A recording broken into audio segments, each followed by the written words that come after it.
Hello students, કેમ છો બધા? મજામાં? સારું. ચલો, પ્રીવિયસ લેક્ચરની અંદર તમને બધાને યાદ હશે કે આપણે વાત કરી રહ્યા હતા, આપણો લાસ્ટ લેક્ચર છે ફર્સ્ટ ઓફ ઓલ તો, બરાબર, કે આપણે વાત શેની કરી રહ્યા હતા? અર્ધીકરણ 1ની. આપણે શેની વાત કરી રહ્યા હતા? અર્ધીકરણ 1ની. ચલો, જસ્ટ વેઇટ.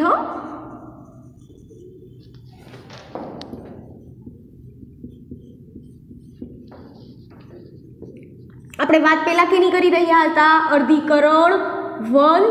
એમાં પણ આપણે પૂર્વું કરી દીધું, પૂર્વા 1 કમ્પ્લીટ કરી દીધું, ભાજનાવસ્થા 1 પણ શું કરી દીધું? કમ્પ્લીટ કરી દીધું, ભાજનાતરા અવસ્થા પણ શું કરી ગયા છોકરાઓ? આપણે કમ્પ્લીટ કરી ગયા. આગળનું તો ક્લિયર છે ને? આગળના લેક્ચર બંને, એક લેક્ચર જે આપણે સોમવારનો મિસ આઉટ થયો હતો એટલા બદલે મેં તમને કાલે 2 લેક્ચર આપ્યા હતા. તમને કંઈ વાંધો તો હશે નહીં એની અંદર. માનો કે તમને બર્ડન જેવું લાગતું હોય તો થોડુંક સ્લોલી મૂકીને પછી આજે જોઈ લેજો પાછો, બરાબર? તો અહીંયા વાત કરે છે અર્ધીકરણ 1 દરમિયાન પૂર્વાવસ્થા 1, ભાજનાવસ્થા 1 અને ભાજનાતરા અવસ્થા 1 આપણે શું કરી ગયા છોકરાઓ? પૂરું કરી ગયા. હવે જે લાસ્ટ આવે છે એ કઈ છે? અંત્યાવસ્થા. ભૂલતા નહીં આ વસ્તુ. હવે જે છેલ્લી છે એ કઈ છે? અંત્યાવસ્થા 1. ચલો,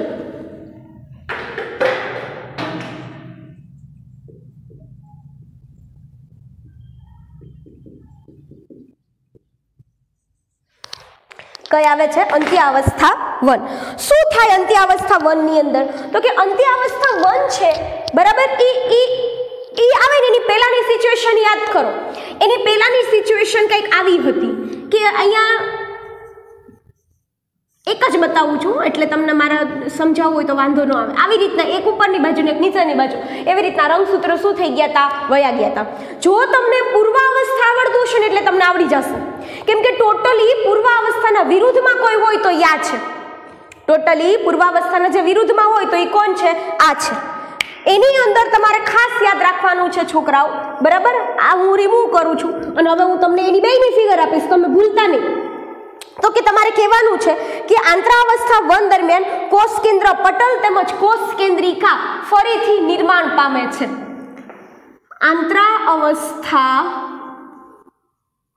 આંતરા બોલશો તો તમે હું ખોટું પાડીશ, કેમ કે આંતરાવસ્થા તો આગળ હોય ને, અંત્યા કહેવાનું છે. તો કે અંત્યા અવસ્થા દરમિયાન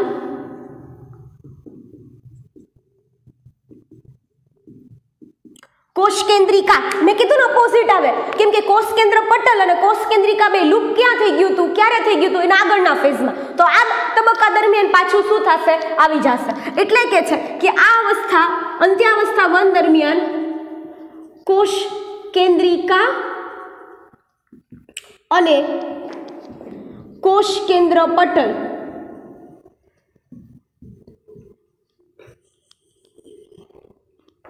શું થઈ જાય છે? પુનઃ નિર્માણ પામે છે. એટલે ફરીથી એનું શું થઈ જાય છે? નિર્માણ પામે છે. એટલે પુનઃ નિર્માણ પામે છે. Point 1 clear students? એનું શું થાય છે? પુનઃ નિર્માણ થાય. યાદ કરજો, મેં આગળ કીધું હતું ડાયકાઇનેસિસ છેલ્લો તબક્કો હતો ને, કીધું હતું એની કોષ કેન્દ્રિકા અને કોષ કેન્દ્ર પટલ બંને લુપ થઈ જાય, બરાબર, કેમ કે એ આખું પૂર્વાવસ્થા 1 ની વાત હતી. તો એ જે વયું ગયું તો હવે શું થશે? પાછું આવી જશે. પહેલો પોઈન્ટ ક્લિયર થઈ ગયો. ચલો, હવે બીજા પોઈન્ટની વાત કરીએ. અને ત્યારબાદ કોષરસનું વિભાજન થશે અને ત્યારબાદ કોષરસનું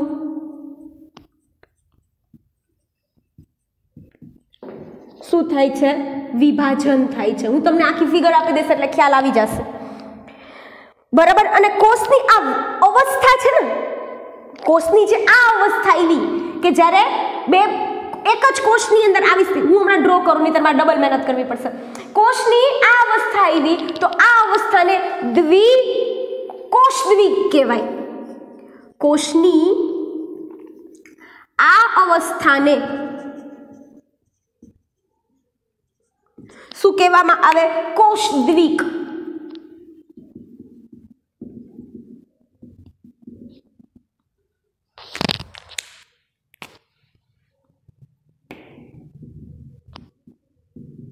શું કહેવાય સ્ટુડન્ટ્સ? અને કોષદ્વિક કહેવામાં આવે છે. ઘણી વખત તમારો આ તબક્કો પૂરો થઈ જાય. પણ હું તમને સમજાવું, જો ફાઇનલી બે સ્ટેજ ડ્રો કરીને દઉં, આની પહેલાનો નાના પછીનો કેવી સિચ્યુએશન હતી. અહીંયા તમારે ખાલી આટલું જ કહેવાનું છે કે ફરીથી પાછી નિર્માણ થઈ જાય. હું તમને પહેલો તબક્કો ડ્રો કરી દઉં.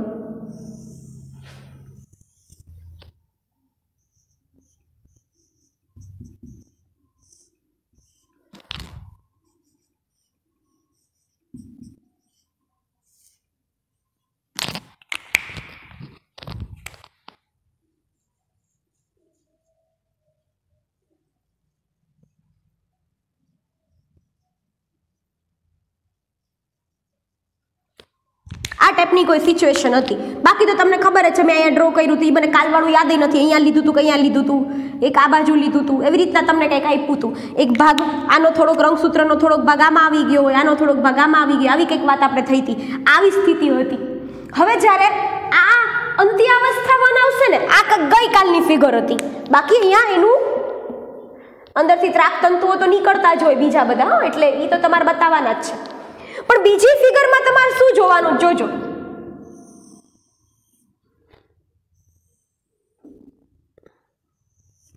સેમ સિચ્યુએશન, હા, સેમ સિચ્યુએશન સ્ટુડન્ટ્સ.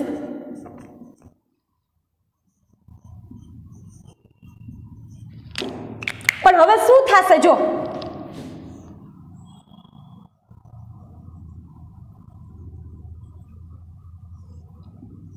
હવે હું ઓલું રેડ વાળું માર્ક નહીં નથી કરતી, બ્લેક, બરાબર, તમે લોકો કરજો.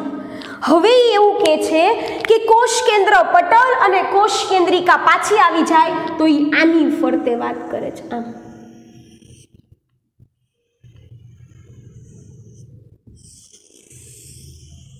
આવી રીતના તમે લોકો થોડુંક વ્યવસ્થિત ડ્રો કરજો. એટલે તમને કદાચ થોડું કઈ દિમાગમાં ઘૂસ્યું હોય તો તમને ખબર છે, તમારા જે પિતૃઓ હતા, જ્યારે આપણે પૂર્વાવસ્થા 1 ચાલુ કરી હતી ત્યારે એકની અંદર રંગસૂત્રોની સંખ્યા કેટલી હતી? 2 જોડ. કેટલા હતા? 2 જોડ. એટલે એ 2n હતું. પણ એમાંથી જ્યારે સંતતિઓ બનશે એ કેવી થઈ જશે? હવે n વાળી. જોઈ તમે અહીંયા એક જોડ જ છે. જેટલી સંખ્યા હોય એના કરતાં શું થઈ જાય? અડધી. તો આ જે ટાઈપની સિચ્યુએશન આવે, પાછો અહીંયા કોષરસ હશે. એકચ્યુઅલી છે ને, પેલા કોષ કેન્દ્ર 2 બને, તો અહીંયા 2 કોષ કેન્દ્ર બની ગયા. પણ તમે ભૂલતા નહીં, હજી અહીંયા આપણો અંત્યાવસ્થા 1 જ પૂરું થયું, એટલે કે હજી આપણું અર્ધીકરણ 1 જ પૂરું થયું. કોષરસનું વિભાજન થઈ જાય. હવે તમને જો આ આગળની કન્ડિશન છે ભાજનાતરાવસ્થા 1 ની. આ છે એ આંતરાવસ્થા 1 ની છે, બરાબર. પણ આંતરાવસ્થા 1 ની આ શરૂઆતની સ્થિતિ છે. આ કઈ છે? શરૂઆતની સ્થિતિ. પછી આ બ્લેક માર્કરથી કહું છું છોકરાઓ કે અહીંયાથી કોષરસનું વિભાજન થઈ જાય. અહીંયાથી કોષરસનું શું થઈ જાય? વિભાજન. તો વિભાજન થતા કેવી સ્થિતિનું નિર્માણ થાય છે સમજજો. તમારે એ ફિગર ડ્રો કરવાની છે. આ સાઈડની ડ્રો નથી કરવાની, તો તમે કાલ કરી નાખી છે. હવે જે ડ્રો કરવાની છે ને એની વાત કરું છું. એમાંથી આ 2 ભાગ બનશે. હવે એક ઉપરનો ભાગ અને એક નીચેનો ભાગ, બરાબર. જેમ કે આવી રીતના રેડ માર્કરથી જ આપું. એક આ અને એક આ. ઉપરનો ભાગ હોય પાછો, એની અંદર આ એનું કોષ કેન્દ્ર, આનું કોષ કેન્દ્ર, એની અંદર આવેલા આ એક તારા કેન્દ્ર. અંદર નો ડ્રો કરાય, બરાબર. અંદર ડ્રો કરાય નહીં, અહીંયા ડ્રો કરવાનું. એક પાછું આનું તારા કેન્દ્ર ખુદનું પોતાનું. હવે અંદર આવશે એના રંગસૂત્રો, જો આવી રીતના. એક જોડ અહીંયા હશે,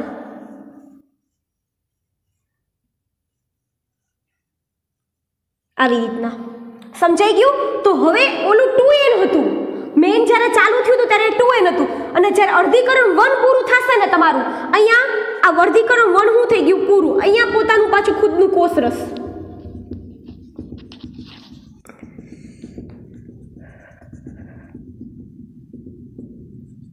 અહીંયા ખુદનું પોતાનું શું છે ન્યા ભાઈ? કોષરસ પણ છે.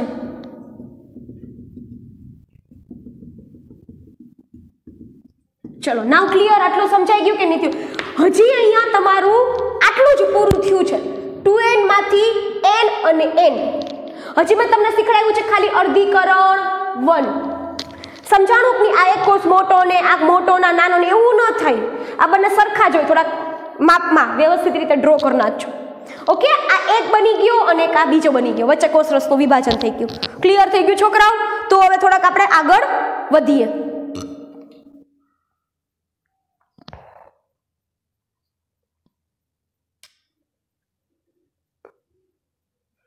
ચલો, હવે તમને એવી વાત કરે છે કે ઈ જે વચ્ચેની જે અવસ્થા આવી, આ તો તમને ખબર પડી ગઈ. આ જે કોષ કેન્દ્રિકાની પછી ઓલામાં જોવાનું, એમાં આવી ગયું પાછું કોષરસનું વિભાજન થઈ જાય. જેમાં બ્લેક માર્કર કરી છે, કોષરસનું વિભાજન થઈ ગયું અને આ કોષ દ્વિક પરિસ્થિતિ કહેવામાં આવે છે. આ પરિસ્થિતિને શું કહેવાય? કોષ દ્વિક પરિસ્થિતિ. હવે શું થાય છે સમજો. અર્ધીકરણ 1 અને અર્ધીકરણ 2 બે વચ્ચે છે ને સમયગાળો હોય. અર્ધીકરણ 1 અહીંયા પૂરું થયું, હમણાં મેં ડ્રો કરી હતી ને, અર્ધીકરણ 1 પૂરું થયું, એ પૂરું થાય પછીનું શું થાય? અર્ધીકરણ 2. પણ અર્ધીકરણ 1 અને અર્ધીકરણ 2 એ બે વચ્ચે શું હોય છે? થોડોક સમયગાળો હોય છે. એ વચ્ચેના ગાળાને કહેવામાં આવે ઇન્ટરકાઇનેસિસ કે પછી આંતરકોષ વિભાજન. એ હું લખી દઉં કેમ કે વ્યાખ્યા બહુ ઇમ્પોર્ટન્ટ છે, પૂછાશે. અર્ધીકરણ 1 અને અર્ધીકરણ 2 ની વચ્ચેના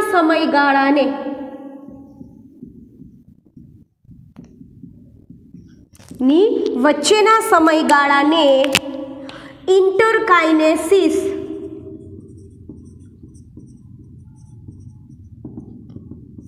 કે પછી આંતરકોષ વિભાજન કહેવામાં આવે.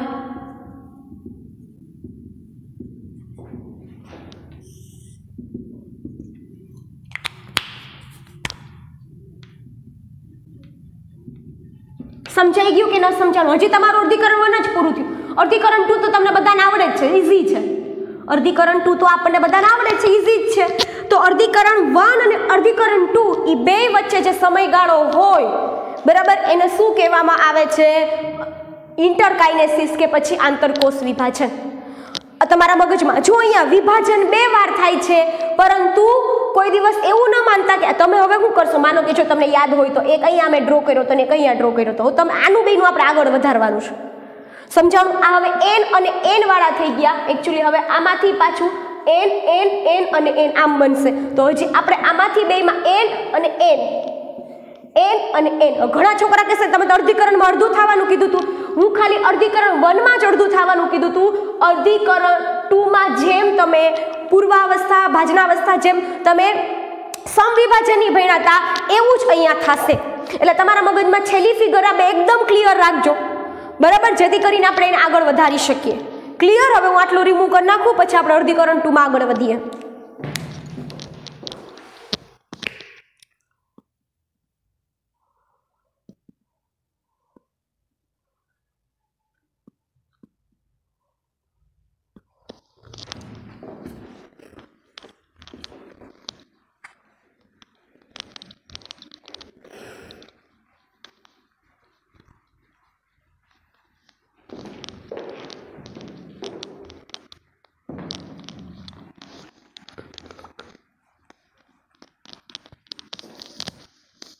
ચલો, હવે શું થાય છે? અર્ધીકરણ 2.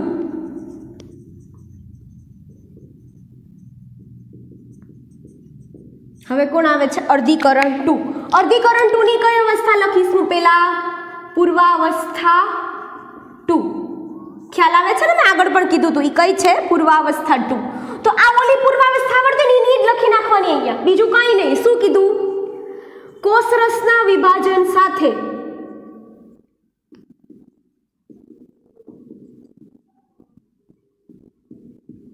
કોષરસના વિભાજનની સાથે જ પૂર્વાવસ્થા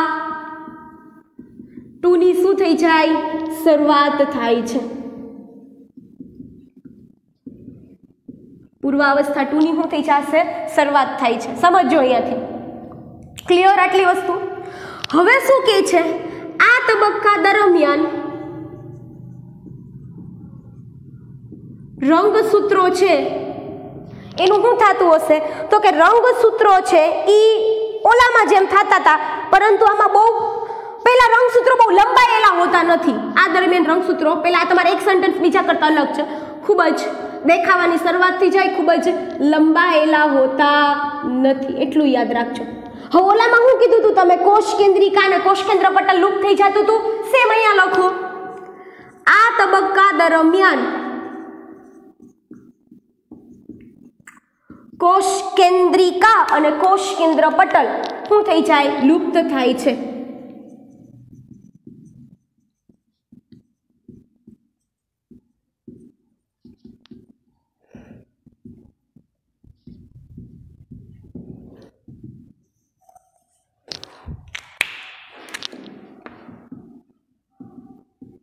કેવી રીતના ખબર છોકરાઓ? તમે જો સમજો.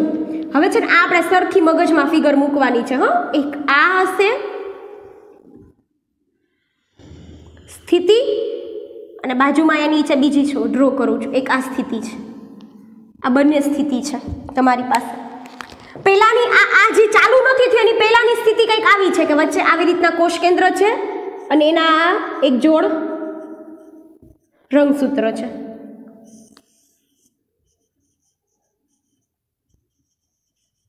આ રંગસૂત્રની જોડ છે અહીંયા. પણ ખૂબ જ લંબાયેલા હોતા નથી. ખબર, કોષ કેન્દ્રિકા અને કોષ કેન્દ્ર પટલ લુપ્ત થઈ જાય એટલે આ વયા જશે. એટલે તમારા જે રંગસૂત્ર હશે ને એ કોષરસમાં એમને મુક્ત હશે. અહીંયા બધે કોષરસ હશે. કોષરસમાં રંગસૂત્ર હવે કેવા થઈ જશે? મુક્ત થઈ જશે. જેમ ઓલામાં ભણ્યા હતા એમ જ, બીજું કાંઈ નવું નથી. એ કોષ કેન્દ્રિકા કોષ કેન્દ્ર પટલ લુપ્ત થઈ જાય એટલે હવે એ જે બેમાં કેવી સ્થિતિ ઉત્પન્ન થશે કે હવે કોષ તમારા રંગસૂત્ર એઝ ઇટ ઇઝ વચ્ચે એમને રહેલા હશે.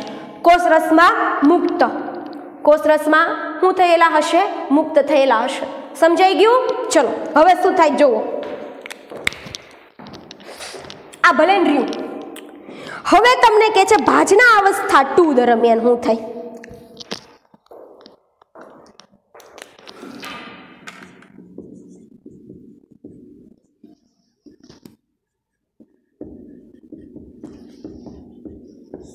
ચલો હવે આને થોડુંક તમારે પૂર્વાવસ્થા 1 લખાય છે ને એટલે તમારે આ ફિગર ડ્રો કરવાની છે. એટલે એ તો આવી ગંદી ફિગર ન ચાલે, આ તો મેં તમને સમજાવવા માટે જ આપી હતી પણ એને થોડીક વધારે સારી રીતે આપીએ આપણે. ચલો એક અહીંયા આપું.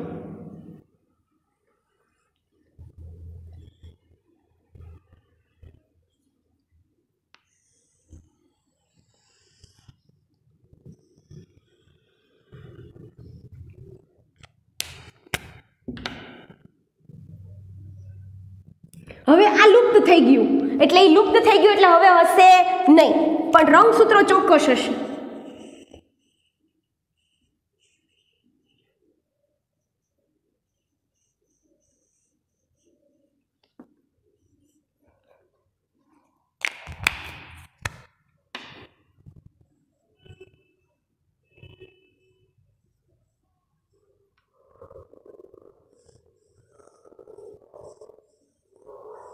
બરાબર, આવી રીતના રંગસૂત્રો હશે. બાકી ઓલું ના ભૂલતા કે અહીંયા થોડુંક રેડ હશે તો અહીંયા રેડ હશે, પછી અહીંયા માનો કે બ્લેક છે, થોડોક ભાગ આનો આમાં આવી ગયો છે તો અહીંયા થોડોક ભાગ કેવો હશે?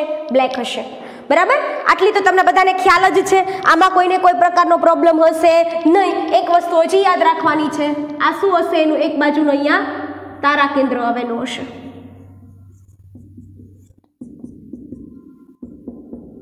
આવી રીતના સ્થિતિ છે. બાકી કોષરસ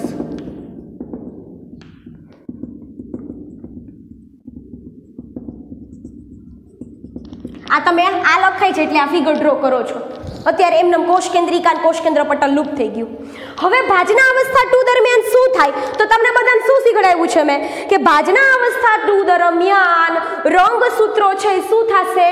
મધ્ય અવસ્થામાં આવશે, મધ્ય ભાગમાં આવશે. બરાબર, એટલે હવે છે શું કરવાનું ખબર?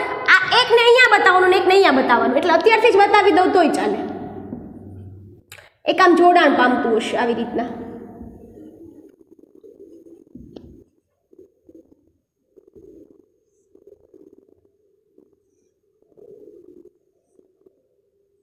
આવી રીતના આખો. અને એક છે ને એવું કરી શકાય આ ટાઈપનું. આ અહીંયાથી જોડાણું હશે, અહીંયાથી જોડાણું હશે, એક તો અહીંયાથી જોડાણ આપે જ છે. આ જોડાણ આની સાથેનું હશે, આની સાથેનું હશે. થોડુંક આમ આ છે ને એક આ બાજુ ડ્રો કરાય ને એક આ બાજુ રંગસૂત્ર ડ્રો કરાય એટલે વાંધો ન આવે. જો મેં બેયમાં બતાવ્યું આમાં રહી ગયું હતું. આ રંગસૂત્રને થોડુંક આમ આઘું ડ્રો કરજો એટલે આખું આમ સર્કલ ફોર્મ થશે. ઓકે, તમે લોકો તમારી રીતે. હવે શું થાય છે ભાજના અવસ્થા 2 દરમિયાન? તો કે આ તબક્કા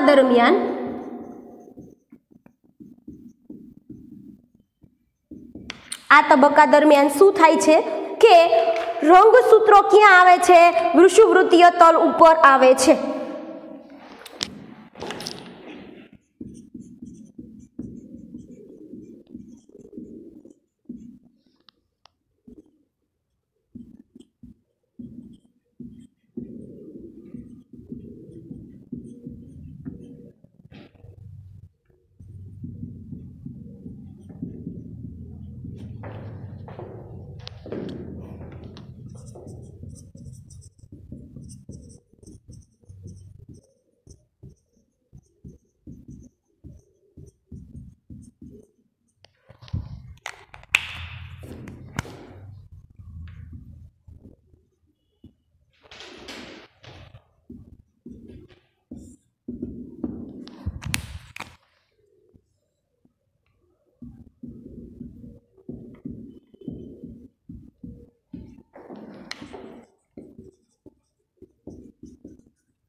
હવેની સ્થિતિ કેવી છે? બહુ સિમ્પલ છે.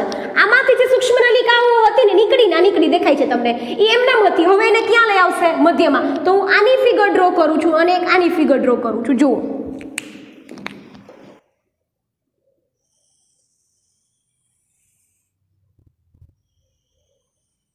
એક આ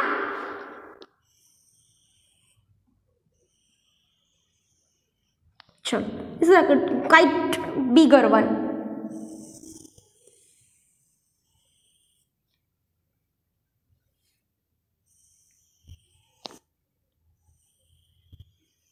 ચલો, આવી કંઈક સ્થિતિ છે, બરાબર. આજે તમે લોકો આવા નાના મોટા એવા નહીં, એક સરખા થવા જોઈએ, બરાબર. You have to use the પરિકર. તમને કઈ આમાં વાંધો નથી. હવે સ્થિતિ કેવી થશે ખબર? અહીંયાથી રંગસૂત્રને લઈ આવશે આવી રીતના મધ્યમાં.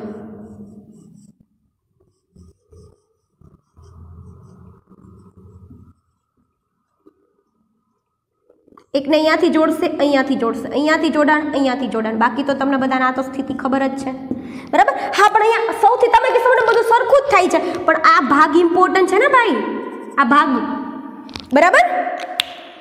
જે અહીંયા આપણે ખાસ જોવાનો છે. બીજું અહીંયા જોવો, આ સાઈડ સેમ હશે,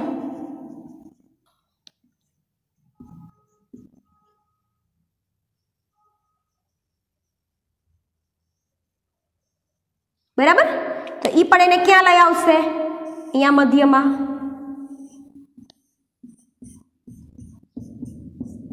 શું ન ખબર પડી આમાંથી? પહેલા એ બધા ગમે ત્યાં હતા, હવે એને ક્યાં લઈ આવે? મધ્યમાં લઈ આવે. તો હવે અહીંયા પણ એવું જ હશે. અહીંયા એટલો ભાગ આ હશે, બીજો અહીંયા બ્લેક હશે, બરાબર. તો ઈ તમને વાત કરે છે કે ત્રાકતંતુઓમાંથી સૂક્ષ્મ નલિકા નીકળી. આ સૂક્ષ્મ નલિકા છે. ઈ એને બધાયના સેન્ટ્રોમિયરથી જોડાણ રચા, વચ્ચેનું એનું સેન્ટ્રોમિયર હોય. જોડાણ લઈ આવે અને ક્યાં લઈ આવે? વચ્ચે લઈ આવે. તો વિષુવવૃત્તીય તલનું નિર્માણ કરે. હવે આટલું ખબર પડી ગઈ કે રંગસૂત્રો બધા ક્યાં આવી ગયા? વચ્ચે આવી ગયા. હવે તમને મજા આવશે, જોજો. હવે રંગસૂત્રો ક્યાં આવી ગયા? વચ્ચે આવી ગયા. એટલો તમને ખ્યાલ હવે આવી ગયો છે, બરાબર. તો હવે શું થાય છે સમજો. હવે થાય છે ભાજનાતરા અવસ્થા 2. હવે શું થાય છે? ભાજનાતરા અવસ્થા 2. આનું શું થાય છે આગળ ઈ જોવાનું છે. આટલું રિમૂવ કરું છું.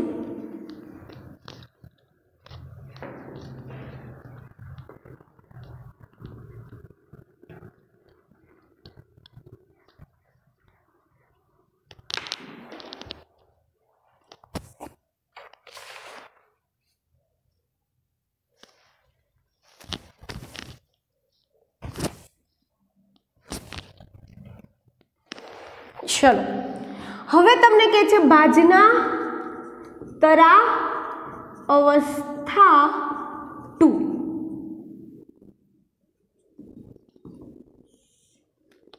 શું છે આ ભાજનાતરા અવસ્થા 2?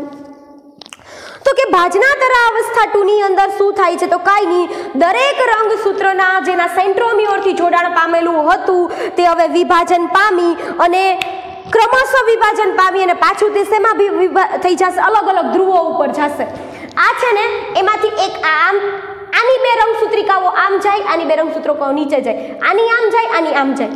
સમજાય છે? એટલે શું થશે ડિવિઝન? એક આ અહીંયા આવી જશે, એક આ અહીંયા આવી જશે. હવે જો સમજાવું તમને, ચલો બે આ લખી દઉં.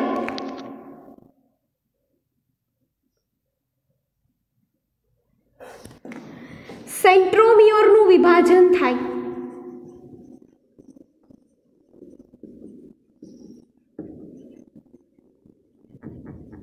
આ તબક્કા દરમિયાન. સેન્ટ્રોમિયરનું શું થાય છે છોકરાઓ? વિભાજન થાય છે.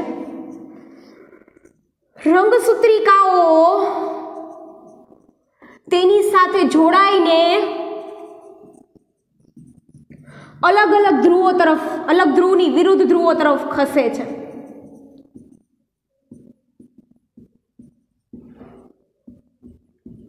શું થાય છે? વિરુદ્ધ ધ્રુવો તરફ ખસે છે.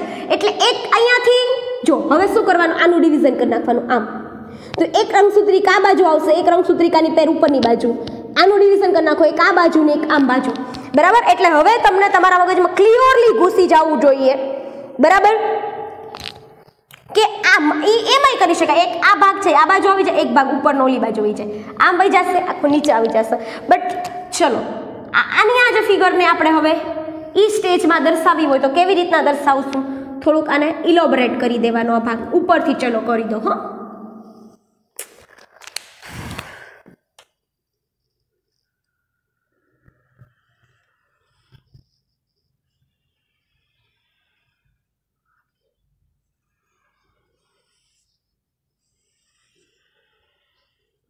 ચલો આટલી ખબર પડી. બે અલગ અલગ ધ્રુવોની વાત થતી હોય એટલે તમારે પહેલા તો તારા કેન્દ્ર તો બતાવવાનું જ છે. એક આ ફેઝમાં, એક અહીંયા પણ હશે એવી રીતના, સેમ એવી રીતના. બરાબર? હવે શું કરવાનું ખબર છે? એમાંથી નીકળતી આ હોય ને એમાંથી એક આવી રીતના, બીજામાં આવી રીતના.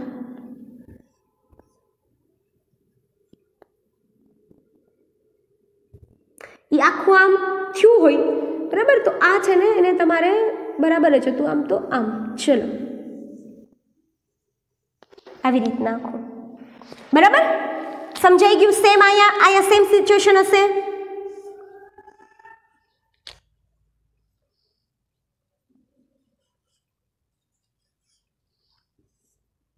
અહીંયા તમારે શું જોવાનું છે ખબર? સરખી વહેંચણી થઈ. જોયું? જેટલી હતી એટલી શું થઈ? સરખી વહેંચણી થઈ. ઓલું હોત તો અડધું થઈ જાત. રંગસૂત્રી ભાજન એટલે કે અર્ધીકરણ 1 થતું હોત તો શું થઈ જાત? અડધી થઈ જાત. અહીંયા એવું થતું નથી. એક તમને ખબર તો પડે છે ને, આ બે ઉપરની બાજુ વહી જાય, આ બે નીચેની બાજુ, આ બે ઉપરની બાજુ વહી જાય, આવી રીતના નીચેની બાજુ. એટલે એક વહી જાય ઉપરની બાજુ, એક વહી જાય નીચેની બાજુ.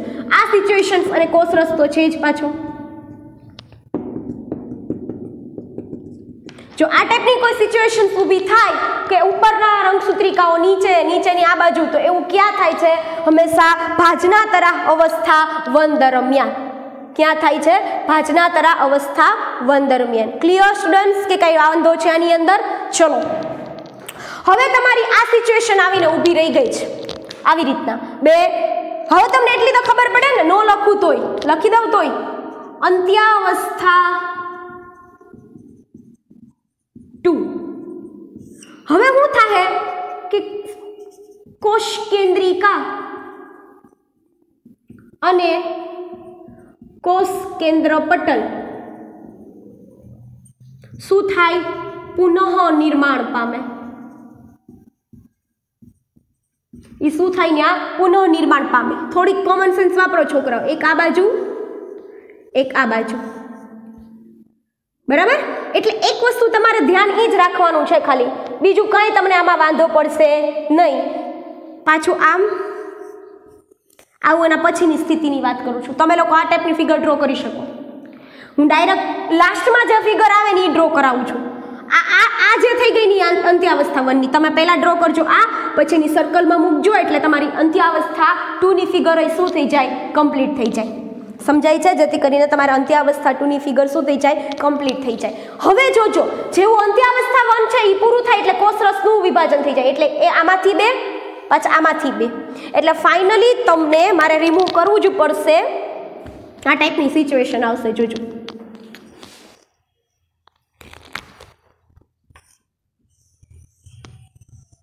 એક આ બન્યો એકમાંથી, એક આ,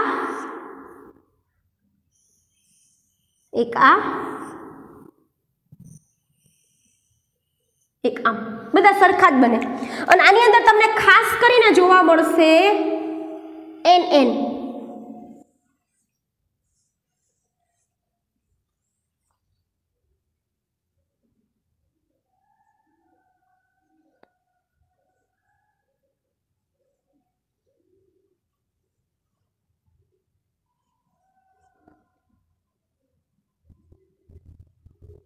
કરી શકાય ને ભાઈ આવું? 1 2 તો આ 2 થઈ ગઈ, 1 2 2 થઈ ગઈ, 1 2 2 થઈ ગઈ, 1 2 2 થઈ ગઈ. પણ હવે તમને એકચ્યુઅલી તમને થોડી ખ્યાલ આવવો જોઈએ છોકરાઓ. મેં આ જે સિચ્યુએશનની વાત કરી હતી એ કઈ છે? 2n હતું, એનું ડિવિઝન થયું n અને n. હવે આ n જ હતું એકચ્યુઅલી, આ જે શરૂઆત થઈ ત્યારે આ કેવું હતું? n જ હતું. અને એમાંથી n n n અને n એટલે ઇન્ડિવિડ્યુઅલી બધા કેવા થઈ ગયા? n વાળા. આ આખું ઇન્ડિવિડ્યુઅલી કેવું થઈ ગયું? n વાળું થઈ ગયું. ક્લિયર? આમાં કોઈને કંઈ વાંધો નથી ને? ચલો હવે થોડાક આગળ વધીએ. અહીંયા તમારું અર્ધીકરણ 2 પણ શું થઈ ગયું? પૂરું થઈ ગયું. અંત્યાવસ્થા 2 પૂરી થાય એટલે તમારી પાસે આટલું રેડી હશે. બરાબર છે? અને હવે શું થાય? માનો કે આવા બન્યા હોય તો આ એક છે એ n વાળું છે, ઈ માનો કે આ માદાનું છે, અંડકોષનું છે. આવું એક નરનું n બને, સોરી આ નરનું, આ બંને ભેગા થઈને પાછા શું બની જશે? 2n. જે આપણે બધા છીએ, આપણે બધા કેવા છીએ? ડાયપ્લોઇડ છે, એટલે કે દ્વિકીય છીએ એવા આપણે બની જશું. ક્લિયર કે હજી આમાં કોઈને કઈ વાંધો છે ભાઈ? ચલો તો હવે મારે તમારી સાથે જે વાત કરવાની છે that is the important of the અર્ધીકરણ. અર્ધીકરણનું મહત્વ મોસ્ટ ઇમ્પોર્ટન્ટ. અર્ધીકરણનું મહત્વ છે એ બહુ ઇમ્પોર્ટન્ટ છે. કારણ આપું તમને શું કામ મહત્વનું છે? કેમ કે અર્ધીકરણ 1 છે, સોરી નોટ અર્ધીકરણ 1, બટ આપણે તો અહીંયા સ્પેસિફાઈ કરવાની જરૂર નથી, આખા અર્ધીકરણની વાત કરું છું કે અર્ધીકરણ છે એ બહુ ઇમ્પોર્ટન્ટ છે. શું કામ? તો કે એક તો છે શું આવી શકે છે દર વખતે? ભિન્નતા. આપણે બધાય સરખા નથી દેખાતા, અલગ દેખાઈએ છીએ એક જાતિના હોવા છતાં. તો અર્ધીકરણના લીધે શું આવે છે? ભિન્નતા. ઓલા આનો રંગસૂત્રનો થોડોક ભાગ આમાં ગયો તો, આનો થોડોક આમાં ગયો તો, એટલે કે છે કે એમાં શું આવે છે? ભિન્નતા આવવાની સંભાવનાઓ રહે. આ ભિન્નતા આવે ને તો લાખો વર્ષો સુધી ભિન્નતા પછી શેમાં ફેરવાઈ જાય? ઉત્ક્રાંતિમાં. લાખો વર્ષો પછી ભિન્નતા શેમાં ફેરવાઈ જાય? ઉત્ક્રાંતિમાં. સમજાય છે કે નથી સમજાતું? અને આજે ઉત્ક્રાંતિ છે ને છોકરાઓ, બરાબર, એ શું કામ જરૂરી છે? કોઈ નવી જાતિનું સર્જન થઈ શકે.